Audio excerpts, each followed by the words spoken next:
آج ویو 360 میں پاکستان کو IMF اور FATF کے کڑے سوالوں کا سامنا۔ 22 برس سے معذور افراد کی زندگیاں بدلنے میں کوشاں پاکستانی امریکن حشمت افندی سے ملاقات، اور کیا پاکستانی فلمیں امریکی سینماز میں جگہ بنا پا رہی ہیں؟ وائس آف امریکہ کے واشنگٹن اسٹوڈیو میں آپ سب کو خوش آمدید۔ ویو 360 کے ساتھ میں ہوں آپ کی میزبان سارا زمان۔ پاکستان کے لیے تقریباً $7 ارب کے امدادی پیکج پر مذاکرات کے لیے IMF کا وفد کچھ ہی ہفتوں میں پاکستان کا دورہ کرے گا۔ مذاکرات میں ملک کی معاشی صورتحال کا مکمل جائزہ لیا جائے گا اور پاکستان پر موجود قرضوں کی تفصیلات بھی طلب کی جائیں گی۔ IMF کی سربراہ کرسٹین لاگارڈ نے انڈونیشیا میں پاکستان کے وفد سے ملاقات سے قبل کہا کہ کسی ملک کو قرض فراہم کرنے سے پہلے مالیاتی ادارہ اس کے تمام قرضوں کی نوعیت، حجم اور ان قرضوں کی شرائط کے بارے میں مکمل سمجھ بوجھ اور شفافیت چاہتا ہے۔ اور جب پاکستان پر قرضوں کی بات ہوتی ہے تو سوال آتا ہے چین سے لیے گئے قرضوں کا۔ امریکی وزیر خارجہ مائک پومپیو پہلے ہی کہہ چکے ہیں کہ امریکہ نہیں چاہتا کہ اس کے عوام کے ٹیکسوں کا پیسہ چین کے قرض اتارنے کے لیے استعمال ہو۔ امریکہ چونکہ IMF کو رقم فراہم کرنے والا سب سے بڑا ملک ہے، تو امریکی وزارت خارجہ کے مطابق وہ بھی جاننا چاہتا ہے کہ پاکستان پر غیر ملکی قرضوں کی نوعیت کیا ہے۔ We understand that Pakistan has formally requested assistance from the International Monetary Fund. ہماری اطلاعات کے مطابق پاکستان عالمی مالیاتی فنڈ سے باضابطہ طور پر امداد کی درخواست کر چکا ہے۔ کسی بھی دوسرے لون پروگرام کے جائزے کی مانند ہم اس کا بھی تمام زاویوں سے بغور جائزہ لے رہے ہیں۔ اس میں پاکستان کی قرضوں کی صورتحال بھی شامل ہے۔ وزیر خارجہ نے چند ماہ پہلے اس پر بات کی تھی۔ میری رائے میں پاکستان کے آج اس صورتحال میں ہونے کی ایک وجہ چینی قرضہ ہے، اور مختلف حکومتوں کے آج ایسے قرضوں میں پھنسے ہونے کی وجہ یہ ہے کہ انہوں نے شاید یہ سوچا تھا کہ اس سے نکلنا اتنا مشکل نہ ہوگا۔ There's debt that governments have incurred that they maybe thought wouldn't be so tough to bail themselves out of, but has become increasingly tough. اور اس وقت ہمارے ساتھی اسد اللہ خالد واشنگٹن میں IMF کے ہیڈ کوارٹر کے باہر موجود ہیں۔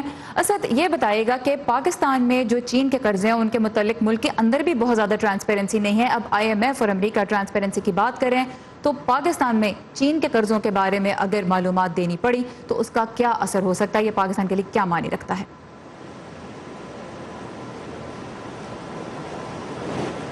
سارا، جس طرح سے ہم نے ابھی دیکھا ہے کہ IMF کی طرف سے جو سٹیٹمنٹ آیا ہے جس میں پاکستان کو اسپیسیفکلی مینشن نہیں کیا گیا کہ پاکستان کو اپنے چائنا کے جو پروجیکٹس ہیں ان کی ڈیٹیلز دینی پڑیں گی، اور ان پروجیکٹس میں جہاں پہ چائنا نے فائنینسنگ دی ہے ان کی ڈیٹیلز دینی پڑیں گی، لیکن اس کا اندازہ اسی وقت یہی لگایا جا سکتا ہے کہ پاکستان کے جتنے بھی قرضے اس وقت چائنا سے پروجیکٹ فائنینسنگ ہوئی ہے ان کی ڈیٹیلز ہمیں سامنے دینی پڑیں گی، جو کہ آج تک پاکستان میں بھی یہ بحث رہی ہے۔ سینٹ کی حد تک بھی کافی عرصہ یہ بحث پچھلے سال بھی اور اس سال بھی چلتی رہی کہ کئی پروجیکٹس ایسے ہیں جس پہ پاکستان کے عوام کو، پاکستان میں پارلیمنٹیرینز کو، پاکستان میں میڈیا ہوئے کسی کو بھی ان چیزوں کا اندازہ نہیں ہے کہ وہ پروجیکٹس کن ٹرمز اینڈ کنڈیشنز کی بیسس پہ چائنا کو ایوارڈ کیے گئے ہیں۔ خاص طور پہ اورنج ٹرین کا پروجیکٹ جو ہے اس پہ بھی کافی حد تک سوالات اٹھائے گئے ہیں۔ اس کے بعد ابھی جو M5 کا پروجیکٹ ہے جس میں سینٹ میں بھی بحث ہوئی اور اس کی ڈیٹیلز جو ہیں وہ فراہم نہیں کی جا سکیں۔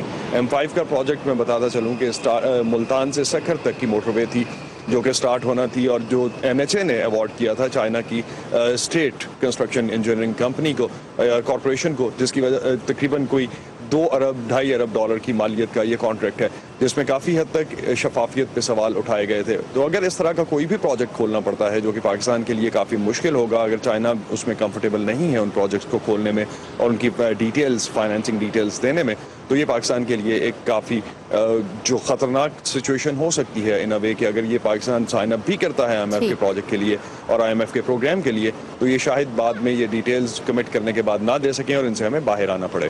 اچھا، یہ بتائیے گا اسد اللہ کہ اب پاکستان میں جو معیشت کو مینج کرنے والے ماہرین ہیں، جو اکنامک کونسل کے ممبرز ہیں، کیا وہ سبھی IMF کے پاس جانے پہ متفق ہیں؟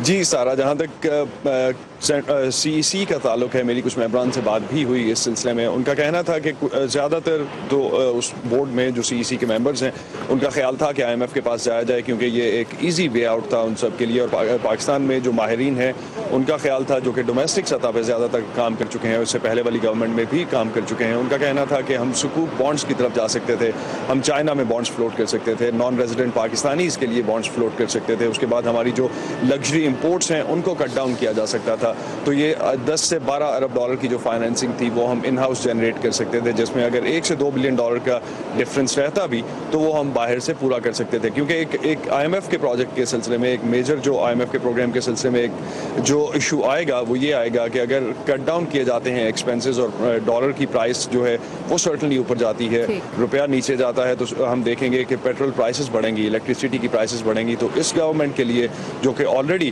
جو 10 یا 20 ووٹس کے ساتھ گورنمنٹ اس وقت بنا کے بیٹھی ہے، یہ کس طرح سے آگے اس کو چلا سکے گی، ماہرین اس حوالے سے چیلنجنگ ٹائمز ہیں پاکستان کی اکانومی کے لیے بھی آنے والے دنوں میں، اور پاکستان کی حکومت کے لیے بھی۔ اسد اللہ خالد ہمارے ساتھ تھے آئی ایم ایف کے ورلڈ ہیڈ کوارٹر سے، thank you very much Asad Ullah خالد۔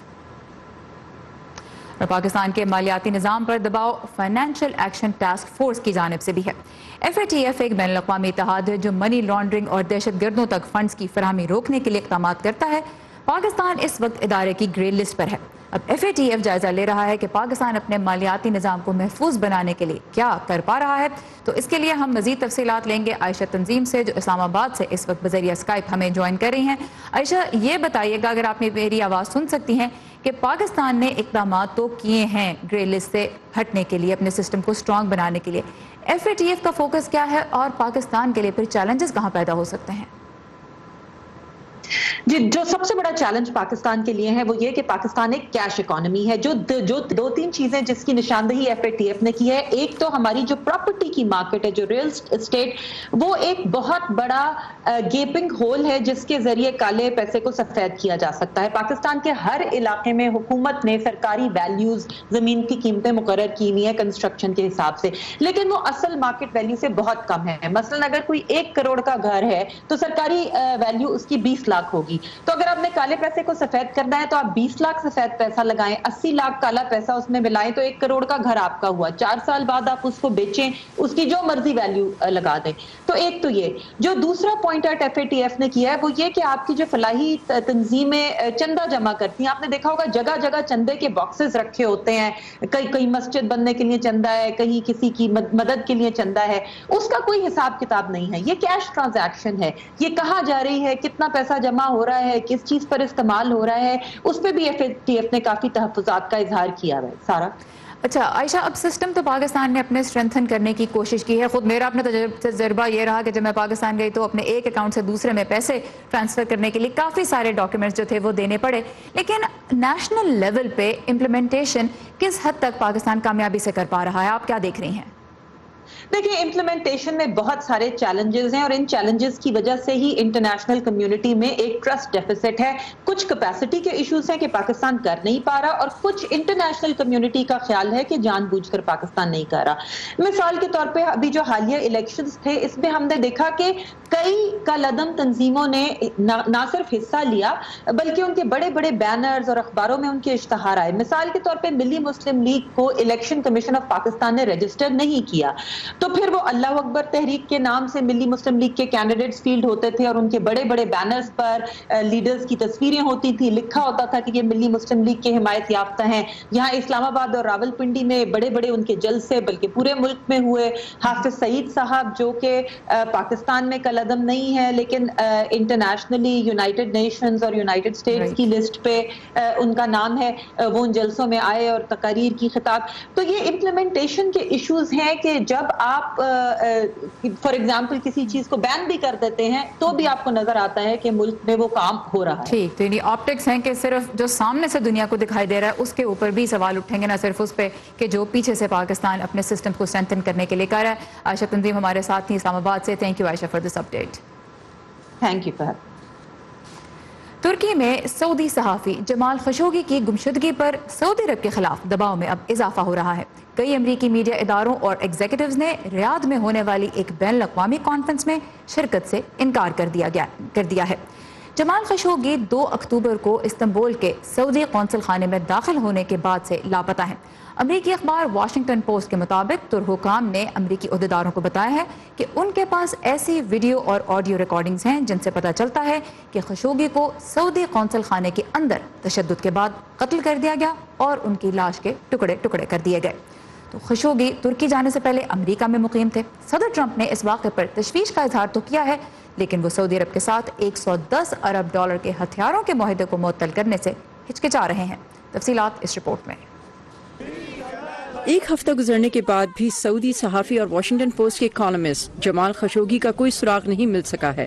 وہ امریکہ میں خود ساختہ جلا وطنی کی زندگی گزار رہے تھے۔ صدر ٹرمپ سے پوچھا گیا کہ کیا جمال خشوگی کو اس بارے میں آگاہ کرنا چاہیے تھا کہ ان کی زندگی خطرے میں تھی۔ یہ ہمارا ملک نہیں بلکہ ترکی ہے، اور جیسا کہ مجھے پتا ہے وہ سٹیزن بھی نہیں، لیکن ایسا نہیں ہونا چاہیے تھا۔ وہ واشنگٹن پوسٹ کے رپورٹر تھے، لیکن ایسا ہونے کی اجازت نہیں ہونی چاہیے، اور ہم اس کی تہ تک پہنچ کر رہیں گے۔ صدر ٹرمپ نے فاکس نیوز کو بتایا کہ امریکی سراغ رساں ترکی میں موجود ہیں اور ترکی اور سعودی عرب کے ساتھ کام کر رہے ہیں۔ اسٹیٹ ڈپارٹمنٹ کی ترجمان کا کہنا ہے کہ واشنگٹن سعودیوں سے حقائق چاہتا ہے۔ ہم نے امریکہ میں سعودی سفیر کو بتا دیا ہے، میری معلومات کے مطابق وہ سعودی عرب جا رہے ہیں۔ ہم نے ان سے کہا ہے کہ ہم اس معاملے میں ان کی واپسی پر معلومات چاہتے ہیں۔ گزشتہ سال صدر ٹرمپ نے اپنا پہلا غیر ملکی دورہ سعودی عرب کا کیا تھا، جس سے ان کے ولی عہد محمد بن سلمان سمیت سعودی حکمرانوں کے ساتھ قریبی روابط بنے تھے۔ جمال خشوگی کے قتل میں سعودی ہاتھ ثابت ہو جانے کی صورت میں امریکی صدر سعودی عرب کے ساتھ امریکی اسلحے کی فروخت منسوخ کرنے میں راضی نظر نہیں آتے۔ وہ 110 ارب ڈالرز کا ملٹری سامان اور اشیاء ہم سے خرید رہے ہیں۔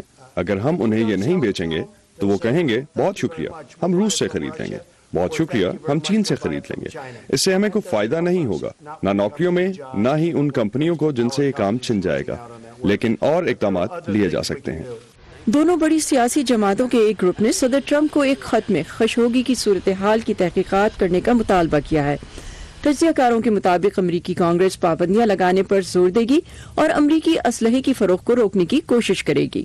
کانگریس یقیناً اس پر زور دے گی، خصوصاً نومبر کے الیکشن سے پہلے، لیکن میرا نہیں خیال سعودی عرب پر پابندیاں لگیں گی۔ قادر استن کہتے ہیں کہ صدر ٹرمپ کے سعودی عرب کے ساتھ قریبی روابط اور اسلحے کا سودا وہ وجوہات ہیں جن کی بنا پر وہ پابندیاں لگتے نہیں دیکھتے۔ صبا شاہ خان، اردو VOA، واشنگٹن۔ چین کی پاکستان میں سرمایہ کاری پر ملک کے اندر اور باہر بہت سے سوال اٹھائے جا رہے ہیں، ہم نے بھی آج اس بارے میں بات کی، لیکن ایسی ہی صورتحال افریقہ میں بھی نظر آ رہی ہے، جہاں چین نے اربوں ڈالر کے منصوبے شروع کر رکھے ہیں، لیکن ان سے نہ صرف میزبان ملکوں پر قرضوں کا بوجھ بڑھ رہا ہے، بلکہ کچھ ناقدین کے مطابق ان ملکوں میں بدعنوانی بھی فروغ پا رہی ہے۔ واشنگٹن میں سوال اٹھایا جا رہا ہے کہ چین کے مقابلے میں امریکہ کیا کر رہا ہے۔ آئیے دیکھتے ہیں اس بارے میں یہ رپورٹ۔ براعظم افریقہ دنیا میں تیزی سے ترقی کرتی ہوئی معیشتوں میں سے ایک ہے، جس پر دنیا بھر کے سرمایہ کاروں کی نظریں ہیں۔ بالخصوص چین نے موقع کا فوری فائدہ اٹھاتے ہوئے وہاں غیر ملکی قرضوں کی مد میں اربوں ڈالرز کے منصوبوں پر سرمایہ کاری شروع کر دی، جیسے کینیا ریلوے میں مدراکا ایکسپریس کا پروجیکٹ۔ چین کوشش کر رہا ہے کہ افریقہ میں معیشت کی ترقی کو اپنے فائدے کے لیے استعمال کر سکے۔ چین کی یہ بھی کوشش ہے کہ وہ اپنے کھربوں ڈالر کے منصوبے بیلٹ اینڈ روڈ انیشیٹو کی وسعت کو بڑھاتے ہوئے تقریباً 70 ملکوں میں ریلوے ٹریک، سڑکیں اور بڑے منصوبے لگائیں۔ تاہم ناقدین کی رائے میں چین کی بڑے پیمانے پر یہ امداد اور سرمایہ کاری افریقہ کو قرضوں کے جال میں الجھا دے گی، جنہیں واپس کرنا بہت مشکل ہوگا۔ US ایڈ کے ایڈمنسٹریٹر مارک گرین نے وائس آف امریکہ کی میزبان گریٹا وین سسٹرن کے ہفتہ وار پروگرام میں بتایا کہ اس حوالے سے امریکہ کی حکمت عملی مختلف ہے۔ ہم ریفارمز کی بات کرتے ہیں، ہم حقوق اور اقدار کو مد نظر رکھتے ہوئے سرمایہ کاری کرتے ہیں تاکہ برابری کی سطح پر شراکت داری کی جائے۔ چین اس کے جواب میں کہتا ہے کہ یہ صرف ترقی کے لیے ہے۔ چین کا ہمیشہ سے یہی دعویٰ رہا ہے کہ اس کا واحد مقصد ان ممالک میں سرمایہ کاری کرنا ہے، وہاں کے سیاسی نظام میں رد و بدل یا ان پر اپنی اقدار مسلط کرنا نہیں۔ تاہم ہم نے ایسا کئی بار ہوتے دیکھا ہے، آخر وہ ان ملکوں سے اپنی شرائط منواتے ہیں۔ بعض مبصرین کے نزدیک چین ان ممالک میں کرپشن کا سبب بھی بن رہا ہے۔ چین محض سرمایہ کاری نہیں کر رہا، اس کی آڑ میں کرپشن بھی پھیلا رہا ہے۔ افریقی حکومتیں اور اشرافیہ سرمایہ کاری کی آڑ میں کمیشن لیتے ہیں اور متنازع معاہدے کرتے ہیں اور انہیں پوشیدہ رکھتے ہیں۔ چین کے افریقی خطے میں بڑھتے اثر کے پیش نظر امریکی سینٹ میں بلڈ ایکٹ پاس کیا گیا ہے، جس کے بعد ایجنسی کا قیام کیا جائے گا تاکہ افریقہ میں امریکی سرمایہ کاری کو فروغ دے کر وہاں چینی غلبے کا مقابلہ کیا جا سکے۔ رپورٹر جیسو سمیونی کے ساتھ فائزہ بخاری، اردو VOA۔ پاکستان اور دنیا بھر سے تازہ ترین خبروں کے لیے آئیے ہماری ویب سائٹ urduvoa.com پر۔ اس ویب سائٹ پر آپ وائس آف امریکہ کے ریڈیو پروگرام بھی براہ راست سن سکتے ہیں، اور اس کے علاوہ ہمارے پروگرام ویو 360 میں شامل رپورٹس دوبارہ بھی دیکھ سکتے ہیں۔